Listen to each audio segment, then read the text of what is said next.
Get the Safe Empowerment System for Anxiety for 50% off right now at quietbegins.com. Let me guide you through and maybe even out of your anxiety so that you can get back to living again. Life presents the toughest challenges. Every day you are faced with decisions that test your ability to express who you really want to be in this world. We're told to keep saying affirmations and keep thinking positively, but what do you do when that stuff doesn't work? Welcome to the Overwhelmed Brain, where you'll learn to make decisions that are right for you so that you can create the life you want now.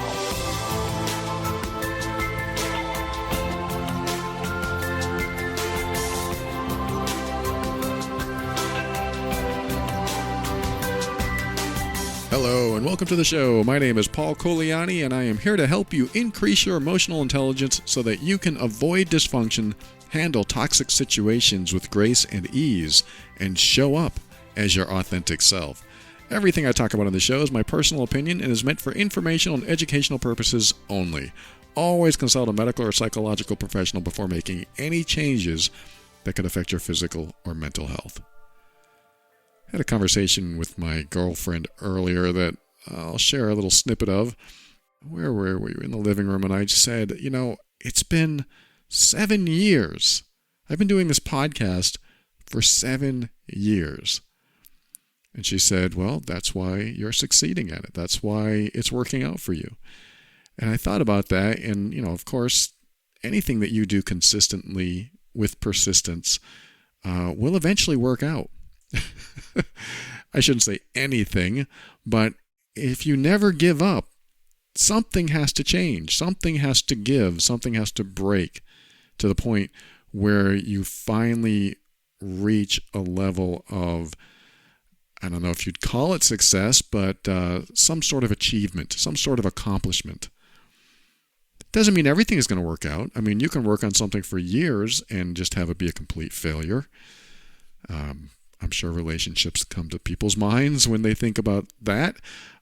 For me, yes, I could work on something for years and it could be a complete failure, but I don't like to look at things as failures. I mean, that's our first personal growth lesson in any seminar, right? There is no failure. There's only the lessons you've learned. I've often heard it called, there is no failure, only feedback. And I like to take that feedback into my next journey, into my next challenge. And whatever we do with that feedback is how we learn, heal, grow, and evolve. I look at this show 7 years and I think, my first episode, thinking back to my first episode where back then I was interviewing people. So I had Jeff Olson on, the author of The Slight Edge, really great guy. And he was my very first episode. I was a no-name in anywhere, and he came on my show. He was very gracious and came on the show, and we had a conversation. And that episode is not on the air anymore. It will be in the patron site at moretob.com because I'm going to put all the old episodes on that site. But that episode is no longer on the air, thankfully, because I listened to that episode and I cringe. I hear myself with the super duper long intros. Like his episode, I spent, I don't know how many minutes introducing him, but it was way too long, at least by my standards today, and by a lot of standards, because a lot of us want things quicker. A lot of us want things to be faster. Some of us use the microwave to boil water instead of boiling water on the stove. Sometimes it's for speed, sometimes it's for convenience, sometimes it's just because that's how we've always done it, so we do it again and again. But I look at those past episodes and how much time I spent doing certain things, like introducing a guest, and not even the time, but just the quality of the content and the quality of the audio. I can hear the people that have never heard this show already thinking, is this how the show normally goes? He just talks about himself. No, it's not how it normally goes, but yes, I do talk about myself on these episodes because I've experienced a lot of the failures that I talk about on these episodes. I don't come out and say, hey, I'm perfect and I've never had all these failures, so let me teach you how not to have failures. let me teach you how to succeed. That's not me. I come on the air and say, hey, this is what I went through. And this is how I got through it. And this is how I've healed through it. So that could be a success that I share, absolutely. And sometimes I haven't gone through what you've gone through. Somebody loses an arm or a leg. I haven't gone through that. But I know what loss feels like. And I know what pain feels like. And I know the emotional state that I was in for 15, 20 years with some debilitating pain that got gradually worse over time. I never lost an arm or a leg, like I said, but I can talk about different things from different perspectives in the manner of, we can all do this, in the manner of what you could lose in your life and how that would change your life. But I don't profess to be able to empathize with somebody who's gone through greater pain and suffering than I have. But let me get back to my point, at least in this first segment, which is sometimes you have to be consistent. Sometimes you have to persist to succeed at something. Now, this doesn't work if you're working on something that there is a high amount of resistance from somebody else or something else. But there's always going to be resistance in anything you do that challenge you to the point that when you succeed, you feel like you've accomplished something. If all relationships had no resistance, you'd probably get a little bored. I know there are people out there that would be like, I just want an easy relationship. What does that consist of? Yes, I hear you. I think that sounds like a fantasy. I think that sounds like a wonderful thing. But the resistance is the contrast. The resistance is the different belief systems, the different values, the different ideals and religious beliefs, and culturally speaking, where people are from different places. So you're going to have resistance. You're going to have challenges, which is why no relationship really is easy. They're challenging. The accomplishment, the feelings of accomplishment come from getting through that challenge and meeting on the other side of it with a new understanding and a new connection, or at least a stronger connection, where you can be with someone and say, wow, we've gone through a lot. This is why sometimes people that have experienced infidelity and it's very painful and that betrayal comes in and it's like a poison in the relationship, that poison can sometimes be drained out, if I may use that term, to the point where the relationship becomes stronger because of the infidelity. That can happen. It doesn't always happen. And I don't recommend you try it. I'm just saying this can happen because everything wrapped up in what happens has to do with things that need to be talked about, need to be expressed, that probably haven't been talked about. They probably haven't been discussed at length, and they've probably been hidden and kept secret. But after something challenging like infidelity, and the pain is there, and you need healing, and the anger is there, and you need to get through that anger, when a couple is willing to work on that and try to heal through it, if they're both working on it, and that's, talk about a lot of resistance, if they're both working on it though, and they get through it, they'll be able to look back, assuming people heal and get past the anger and come to a place of trust again and feeling secure in the relationship again. That can create such a strong relationship where both of them can go, oh yeah, when we went through that, it was a huge challenge. I thought it was the end, but now we're stronger than ever, and I trust him or her 100%. That can happen. But it takes work, and it takes persistence and consistency and continuing to show up and continuing to try. That's why it drives me crazy when I hear about emotionally abusive relationships. I talk about this on my other podcast, Love and Abuse. If you haven't heard that and you're having a difficult relationship, you might want to tune into that at loveandabuse.com. But what I'm talking about is I'll hear from a lot of people in emotionally abusive situations where the person being abused is really trying, giving it their all, trying to please the other person, trying to accommodate, trying to do the right thing. But the other person says, well, it's all you. It's all your fault. You need to fix your problems. I'm going to relax into this and just keep doing what I'm doing while you do all the work. So guess what? They have no resistance unless you resist. Unless you say, hey, buddy, pal, man, woman, you need to do the work too. This is an equal partnership. And as much as you think this is all me, we have to work through this together. That's probably not how the conversation would go. It'd probably go more like this. Really? I have to do this all by myself? I think we should work on this together. I think we should seek couples therapy. Or if this isn't about a romantic relationship for you, somebody else in your life is experiencing this, I think we should work on this together. I think that we need to talk about this. And even that conversation may not happen, because that just doesn't often happen. That doesn't often happen where somebody will say, hey, we need to work on this together. And even if they said that, they may not get agreement from the other person. The other person in the emotionally abusive situation might say, it's not me, it's you. You're the one with the problem. Think about anyone in your life that thinks you're the one with the problem. It's not me. I hope you don't have anyone in your life that does that, but if they're out there and you want to make the relationship better, then it's a two-person job. Or if there's more people in the relationship, it might be a more-person job. But typically a two-person job that saves the relationship, heals the relationship, and continues to work on it consistently and persistently.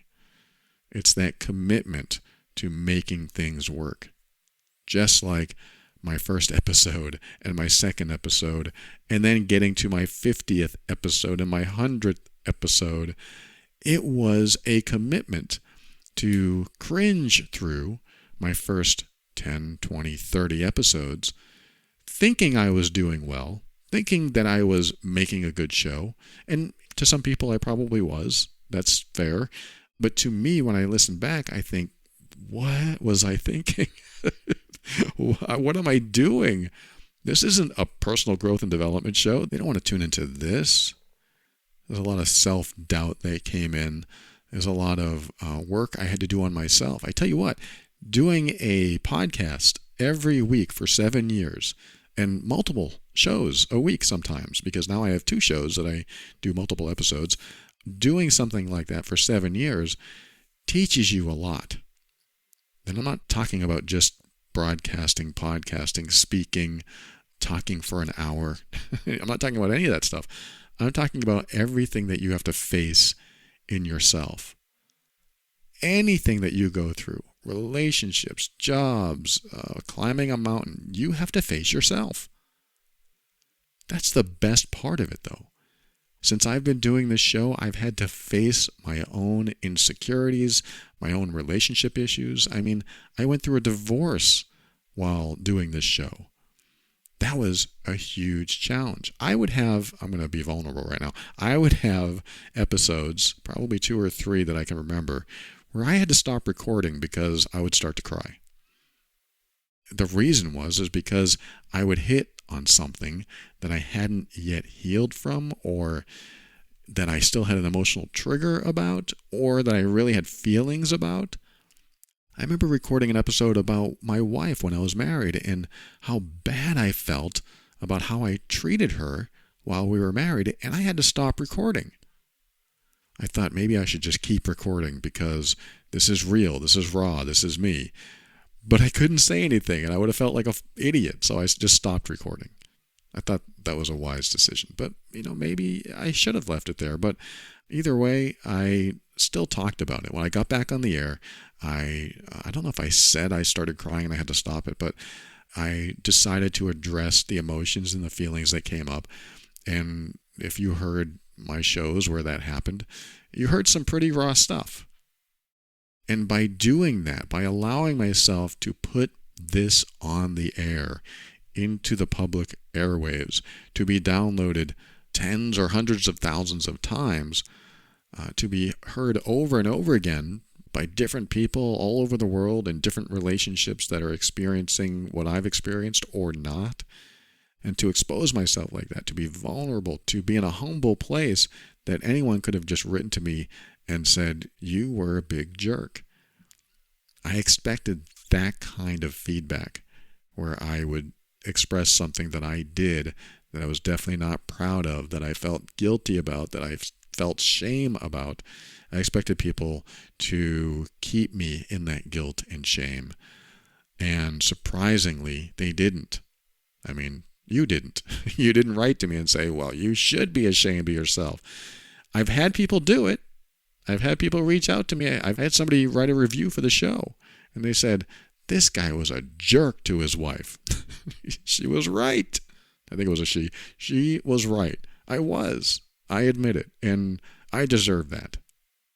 But at the same time, I also acknowledge my healing and growth from that time. I acknowledge it. I'm proud of me. I'm proud of the things that I've accomplished. And I'm also happy that my ex-wife is in a better relationship. So happy for her. Because I was poison back then. I was very toxic. So getting through that took, you've heard me say it already, consistency and persistence. And continually committing to my own personal growth, to my own healing, to the point where I had to stop being toxic to others. What does that involve? That involves a lot of grounding with myself and connecting to myself and being with myself. Self-compassion, self-love, self-care. That is huge. If you aren't doing these things, it is vital. It is vital because if you're having bad results in any of the areas that I'm talking about, in your love life, in your career, anything that elicits emotion in you, you got to make sure that you're giving yourself self-care. And self-care doesn't just mean you love yourself and you treat yourself as your best friend. Self-care sometimes means digging into why you feel like crap and digging into why you're anxious or depressed or sad or angry and really allowing yourself to feel these things and bring them up to be processed, to be evaluated, to be discussed inside your mind and maybe even discussed with somebody else that you can trust, that you feel safe with. Because if it stays down there inside you, you carry around emotional triggers. You carry around things that haven't been addressed yet, and they're probably affecting your life in some way. They're probably affecting your relationships. They're probably affecting your decisions, and they probably affect what you value and what you believe, and so on and so forth. You know, maybe not all of that's 100%, but a lot of that is involved. The old traumas and neglect and hurt and pain or anything that you went through when you were younger, whether that was a year ago or 30 years ago or longer. Anything that you went through, if it's not resolved, it's still in there. And all that means is if when you think about these past events, do you have a negative emotional response of any kind? I'm not talking about like if somebody died and it makes you sad that when you think about it you get sad. That's not what I mean. I'm talking about somebody hurt you or you went through a pain, and when you think about that, that pain is still there. The pain or the hurt or feeling small or discarded or disrespected, any of those feelings that you carry around that you could have gotten anywhere from anyone at any time, if they haven't been resolved in you and you think about them and it affects you in a negative way, and it's almost like you can't get it out of your head unless you just stuff it back down, needs to be resolved. Things like that need to be resolved. When I think back to the first year that I was making this podcast and all the stuff that I was still resolving and still going through, I mean, this was around the time before my divorce. My first episodes were before my divorce. So when my divorce came, it was a shocker. It was something I had to figure out and process and ask myself if I was going to be the same person I've always been through every breakup, and if I was going to end up the same way after every breakup. I mean, those weren't the exact questions, and this is more hindsight than anything, but I think about when that time came, when she said, I'm no longer in love with you, and I need to move on with my life. She didn't use those words, but that's pretty much what happened that day. When I heard that, I didn't know what to do. And I had started this show, and I wanted to continue doing it, and suddenly I was questioning myself, because usually when I go through a breakup, I just quit everything and move. And that's what I did for a lot of my life. I just gave everything up and got away. This time I said to myself, I really need to think this through. Before I just jump ship and run away like I usually do, this time I'm not going to avoid it. I'm going to allow myself to feel the feelings that I'm having. I'm going to allow myself to grieve. I'm going to allow myself to accept that this is the end of the relationship, and I'm going to treat it like the relationship died, and I need to grieve it.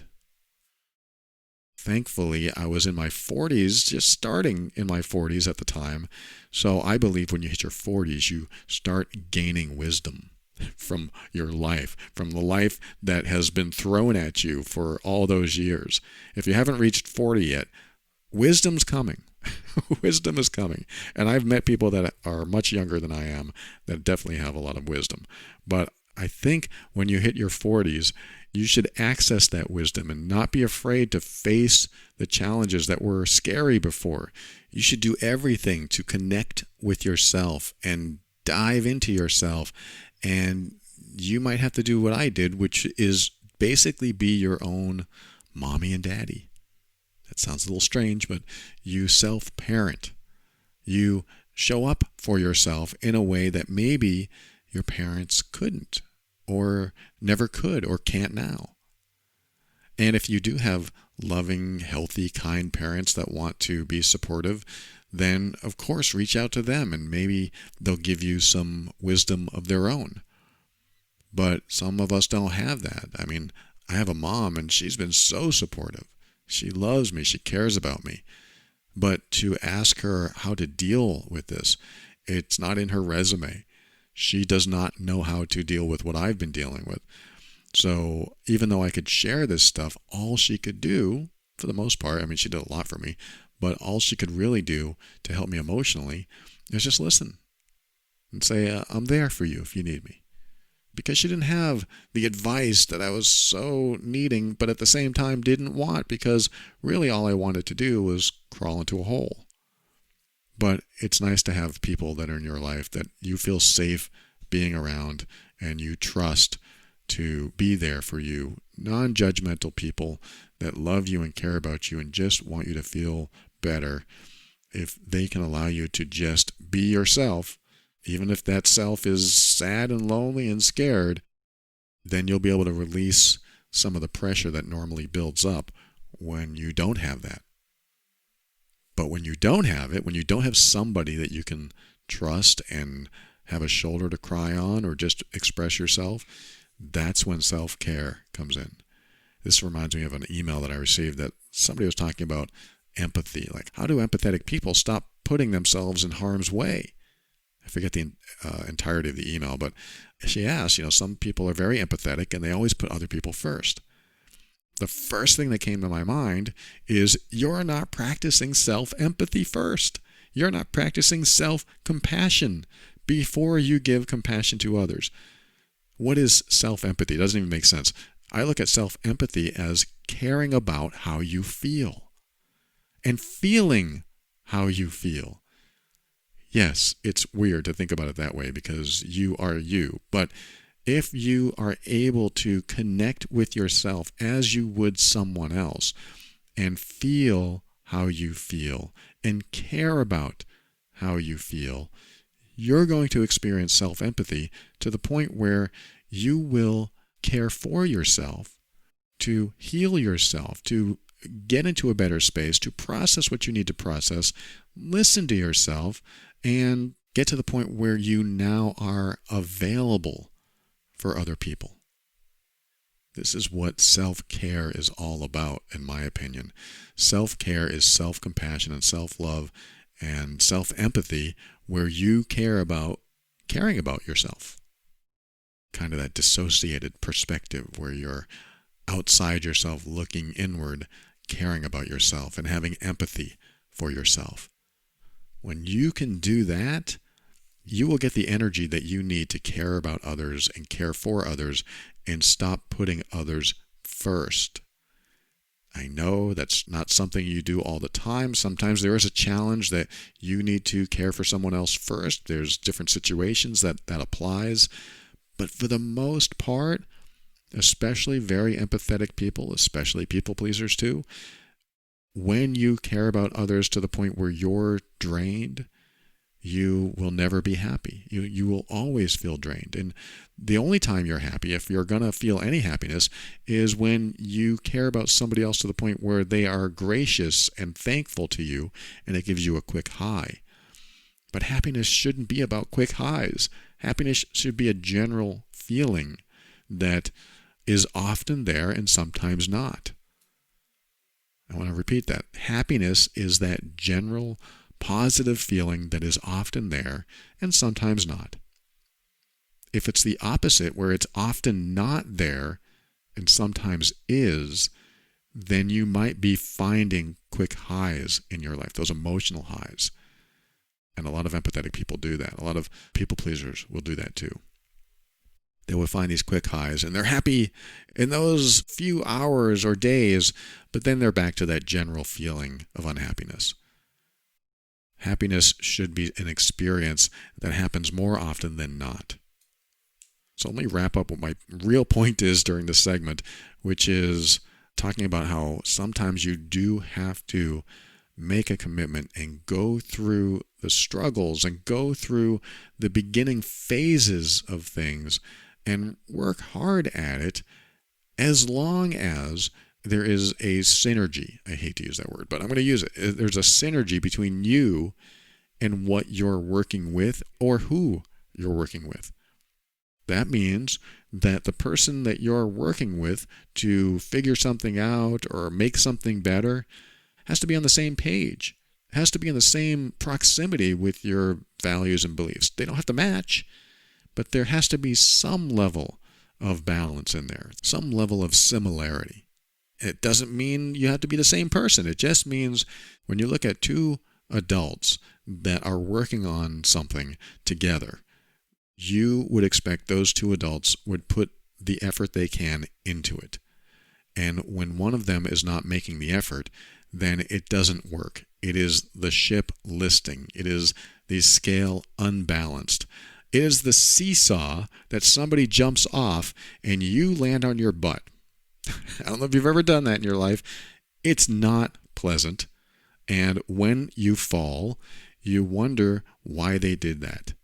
Why would they do that to me? Do you get back on the seesaw and hope they don't jump off again? I would be very careful, because people that do that, they're not really out for your best interest. And you have to be careful about those people.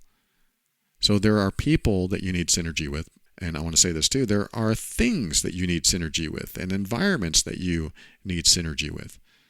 If you go to an environment that is toxic or makes you feel ill in any way, that's not an environment that helps you create synergy with the environment or in yourself. So you have to be really careful what you expose yourself to. I mean, I lived in a part of the country for about 3 years. I won't tell you which part, just because some people who live there love it. And I'm not going to say where it is, but I lived there for 3 years, and it rained 7 months out of the year. And for 3 months, it was gorgeous. The rain didn't bother me as much as the cold. So not only did it rain, it got cold. And of course, it was cloudy most of the time. So I really had to question if I was happy being in an environment where 7 months out of the year I was cold and miserable. Turns out I wasn't. I was not happy at all. Plus the culture there I wasn't in synergy with. It wasn't my vibe. I wasn't in the groove with that one. So I weighed all these options and realized I just don't fit in here. It's not them, it's me. So what do? I have to take care of myself. You have to take care of yourself and find that synergy. So I got out of that environment. There are relationships like that. There are all kinds of things like that in our life that we need to maybe look at if we feel that general sense of unhappiness more often than not. How this applies to my show and going through all the changes that I went through. As my show went on, it had to evolve. It had to change. It had to go into different phases and stages and get to the point where it is now, and it has been for the last 3 or 4 years. It got to that point where I finally found synergy, where I finally made it work for me and for everyone else. It just feels good the way it's structured for me. I mean, some people think it's too long. I won't argue with them. Sometimes it is too long for people. But this is the way it works for me, and it works for a lot of people this way. I found a synergy with it, so I'm good. And that doesn't mean I can't make a half an hour show sometimes, and that would be nice. That would save me a lot of time, but it just hasn't worked out that way. Here I am. I'm probably 25 minutes into this segment already, and it just hasn't really gone that way because I guess the way my ideas come out of my head, and I just speak to you, and this is the way I communicate, and this is just what happens. But my final point about all this is that in order for this show to be the success it is, and I only mean that it helps a lot of people, I had to keep at it. And whenever I felt resistance along the way, I addressed that resistance. I didn't just plow through it and go, well, I don't care if nobody likes this. I'm going to do it anyway. No, that doesn't really help anyone. I mean, how does that help me? Just like anything in your life, how does that help you to just say, I don't care about that. I'm just going to plow through it? I mean, depending on the situation, I can't imagine that applies to too many scenarios, but if it does, by all means, go for it. But when you are feeling resistance, when it's hard, you have to address the resistance, and you have to figure it out, and you have to talk about it and connect with yourself and reflect on it and figure out if there's anything you can do about it or if you just need to change things up. And I've had to change things up several times throughout the years. And this come November 2020, I started the show in 2013, November 13, 2013. And because so many things did work, I decided to continue forging ahead with the show, with the blog, and everything that I do at the Overwhelmed Brain, the coaching and the writing, and working on the love and abuse and the mean workbook and the safe system, all these things that I do over here. They've evolved because I've worked on it. They've evolved because I kept at it, because I was consistent. Now, I will say this to close this segment. If I felt like no matter what I did, nothing ever worked, I would then reevaluate what I was doing with my life. I mean, if you're constantly working at something and you are consistent and you are persistent, but there's never any progress, or the progress is so minuscule that it doesn't really affect you in any positive way, then it might be time to develop a philosophy that when you're trudging through mud, you're probably going in the wrong direction. That's the final thing I want to say on this. When I was doing this show after many years, I had to evaluate what projects that I was working on that felt like trudging through mud and accomplishing nothing. And one of those things was when I started writing ebooks. I was trudging through mud writing ebooks because they took up so much of my time that I just had to stop. I mean, my goal was to write many, many ebooks, but it turned out that I just didn't have the time. And when I was writing those ebooks, everything else was on hold. So here I am working on a 99-cent product. Everything else is on hold, and I'm going to make this 99-cent product, and 20 people are going to buy it. I mean, more people have bought it, but it doesn't really make sense to put all that effort into it, putting everything else on hold, putting my coaching on hold, putting this show on hold. It didn't make any sense to do that. So I had to reevaluate, and I had to realize that there was a lot of resistance. There was so much resistance going in that direction that it felt like trudging through mud. So I use that as a gauge to tell me that I either need to pivot and go into a new direction, or reevaluate and just completely scratch it off my list or do something entirely different. I just have to figure it out and continue moving forward, so I at least have some momentum. I mean, that's what this show has done for me. It has allowed me to evaluate how things are going and pivot course as needed. And I think that's a good thing to do in anything in life. I think that's a great thing to do. Even if you're in a relationship and things are kind of stale or you really feel like you're trudging through mud, you might have to pivot course. And that might mean you leave, or that might mean you talk about things in a way where you say, I've had enough. I can't do this anymore. Let's either work this out or we need to take another step away from each other. Who knows? But that is something that you have to bring up so that you can address the mud. You need to address the mud. You need to clean it up. And if you can't clean it up, it might be time to go on a new path. So I'm going to end this segment here. I kind of went off in a couple different tangents, so I apologize about that. But I think I got my initial point across, which is the commitment and consistency to something. As long as you're doing it, you're more happy than not. And as long as you are continuing to evaluate if you're trudging through mud and accomplishing something or not. Because if you're not accomplishing anything, it's time to look at it and maybe make different choices. Thanks so much for joining me today. We'll be right back with a word from our sponsor, and I will say my thank yous and goodbyes and my final words right after this.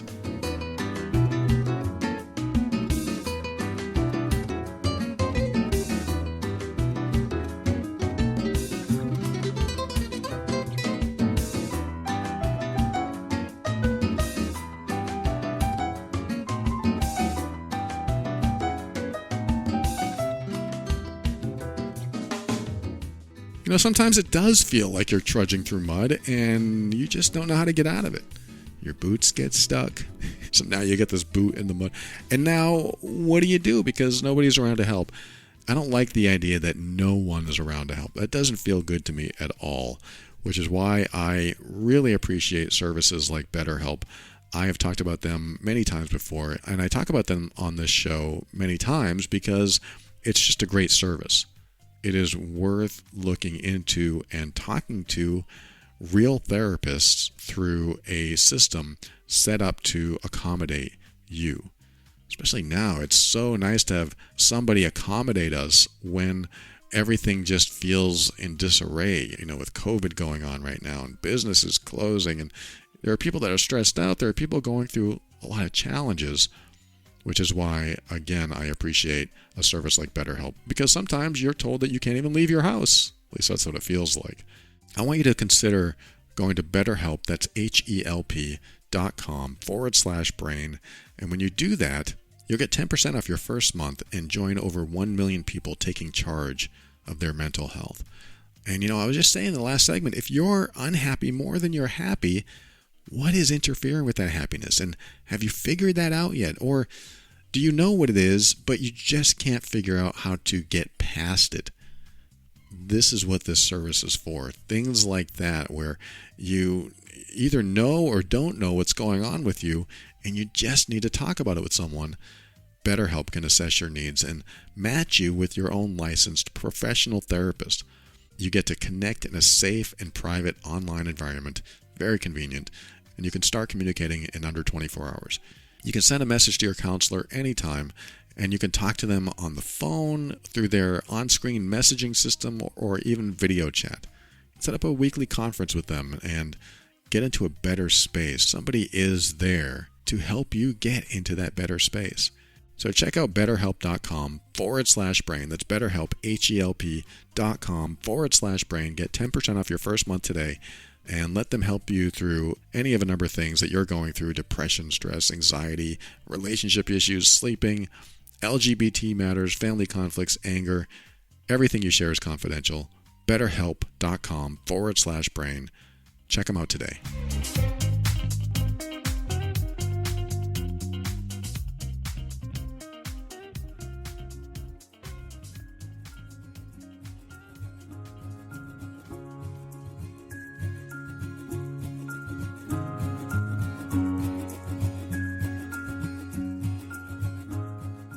Thank you for listening to another episode of The Overwhelmed Brain. I want to thank the financial backers of this show. They are the patrons. And I always thank the patrons of the week. These are the ones that I see on a list every week that tell me who is supporting the show. And I like to read these names off every week. There's just a few here. Monica, she's a new patron. Monica, you just joined. Thank you for joining. Thank you for your support. I appreciate you. And Larita, Leela, love your email address, Leela. That was a funny one. Adriana, I think is how you pronounce it. Julia, Anna, Lucy, you're a new patron too. Lucy, thank you so much for joining. Thank you for your support. I am grateful. Callie, Christy, you've been there a long time. Henry, you've been there a long time. Maud, you're a new one too. How many new ones this week? Maud, thank you so much for joining. Thank you for your support. I appreciate you too. Chelsea, of course, I've seen you many times. And Linda, absolutely, thank you so much to all the patrons that support the show. And like I said, I'm grateful for all of you supporting the show. And there are other names that I'll mention every week if you're in the program or if you give a one-time donation. I will also thank you on the air. If you are interested in supporting the show at all, you can go to moretob.com. That's like the overwhelmed brain, moretob.com, and you'll see some options there. The patron program is a place where if you find value in the show, you can give, but I also give back.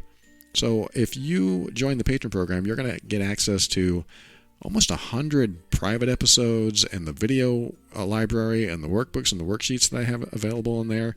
All kinds of fun stuff in there as well. So it's not just about being a financial support. It's also about getting some other deeper level stuff that I have in there as well. So if you want to join, if you want to check it out, head over to moretob.com. You can also give your one-time donation there as well. And we take these donations and apply them to all the expenses it takes to create a weekly show like this, the hosting and the producing and the editing and all the other technology that goes into it. So thank you anyone that supports the show, and other people are supporting the show through the Amazon link at the Overwhelmed Brain, or even giving their reviews and their ratings on the show, and even sharing the show with those who might need it. And that is huge as well, because I've said this before, but my cause in this world, or at least one of my causes, is to increase your emotional intelligence and increase your self-worth and self-esteem and allow you to show up in the world authentically and honor your personal boundaries. If you're doing all of that, then your life improves. And my cause is if your life improves, mine automatically improves. So it's one of those selfish causes where if the world changes, then I feel good in the world that's changing. So I get benefit from it. So I like to look at it that way. It's probably silly, but I do want the world to heal and learn and grow and evolve. I do want that, but not everyone needs that. I realize that. Some people just need to heal. Some people just need to learn something new. Some people just want some tools and techniques, and then they can take them with them when they visit their toxic family. We do that here too. So thank you, everyone that supports the show. I appreciate all of you. I also want to thank BetterHelp. BetterHelp is a supporter of today's episode. If you go to betterhelp.com/brain, that's betterhelp, HELP.com/brain, you'll get 10% off your first month today.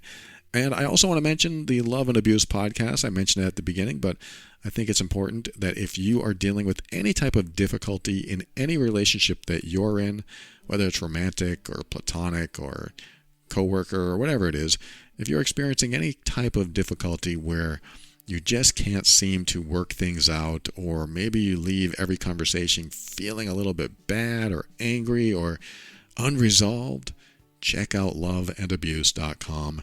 Lots of episodes over there, and maybe it'll help you understand what's going on and maybe resolve some stuff. And if you can't resolve it, that's where the self-love and self-compassion and self-care come in, and that might be the next step as well. Sometimes you do have to pivot. Sometimes you have to change things, change it up, and that will make life a little easier, or make it harder before it gets easier, because sometimes when you change things, they get harder. Sometimes you do have to go through that, which is why a lot of people don't like change. They're going to go through the change, things get harder, the mountain gets steeper, and now they have to work harder at it, and that doesn't sound appealing, so we'll just keep things the same. Well, if the same is okay, then you can deal with that. But if the same is not okay, and you're just trudging through the mud, maybe it's time to allow yourself to climb the steeper part of the mountain so that you can get to the top. Now, the top is the place where when you finally reach it, you can take the zip line down. It's a lot easier going downhill than it is. Well, not in every mountain. But if you took a zip line, it's a lot easier to get down. That doesn't mean change is going to happen fast. But I will say this. When you go through the big changes in your life, what ends up happening is that you will hit that steep peak, and there will be a step down that feels so much better than continuing to step up where the work gets harder and harder and harder. It's that threshold I've talked about before.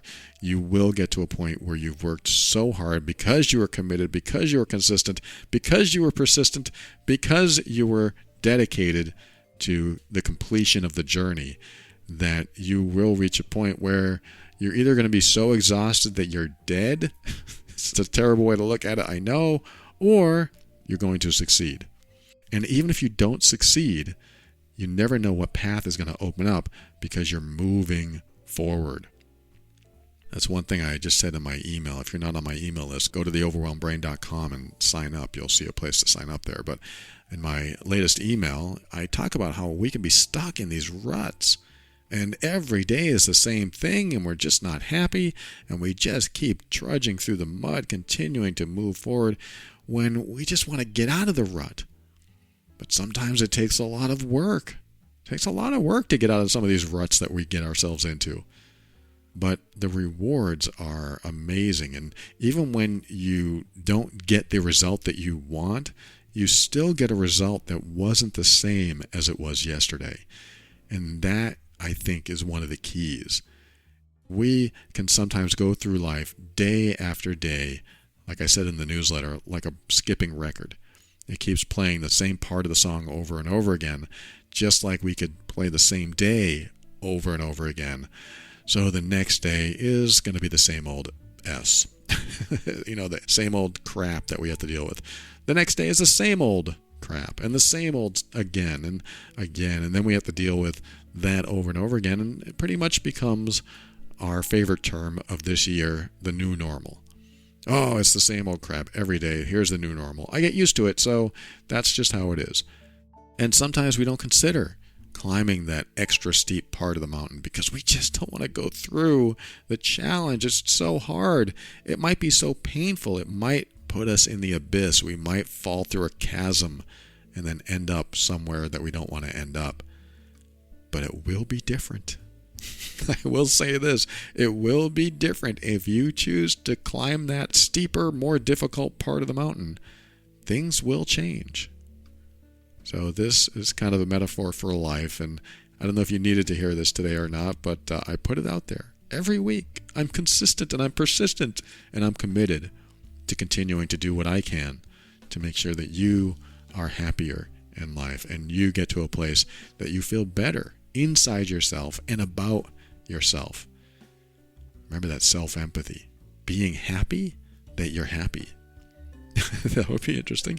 Being empathetic about what you're going through.